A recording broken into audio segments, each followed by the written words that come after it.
Dun sa pangalawang klase ng contractor, hindi pasok si motorcycle rider bilang isang contractor kasi yung pagda-drive, yung pag-pick up ng mga parcel, yung pagda-deliver ay hindi naman siya unique skill or unique talent. Doon naman sa unang klase ng contractor, yung may tatlong parties na involved, okay?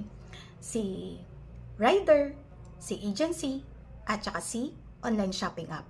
Well, ang sabi ng korte, napatunayan kasi dito na nag-expire na yung kontrata nitong dalawang riders sa mga agencies na nag-hire sa kanila. Nung na-expire na yung kontrata nila yon, nag-sign sila directly kay online shopping app.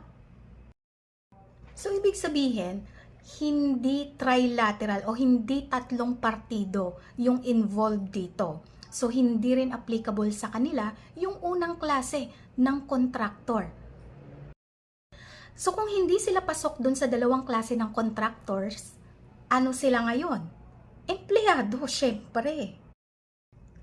Okay, para malaman natin kung empleyado nga ba sila, babalik tayo doon sa apat na test ng employer-employee relationship. Number 1, may power of selection or engagement. Sila yung nag-hire.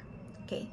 Number 2, payment of wages. May binabayad sa'yo. Obviously, dito, binabayaran si rider. Yun nga lang, ang tawag dun sa bayad, hindi sahod, kundi service fee. Pangatlo, power of dismissal. Meron silang kapangyarihan na tanggalin ka. And number 4, ito yung pinaka-importante sa lahat. Yung power of control. Kinokontrol ka ni employer. How? Naalala niyo yung binabanggit natin kanina. Meron silang monitoring supervisor. Meron silang monitoring staff. Meron silang route sheet. Doon nila nalalaman yung ruta nila, kung saan nila pipick upin yung mga produkto, kung kaninong merchant, ganon. Meron silang route sheet. Kailangan nilang mag-inform through text or call sa kanilang supervisor regarding sa number ng parcel na na-pick up nila mula sa mga merchants.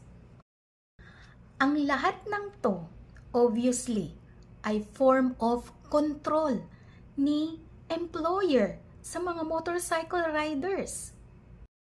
Yung element of control ay nakita dahil nagla-log in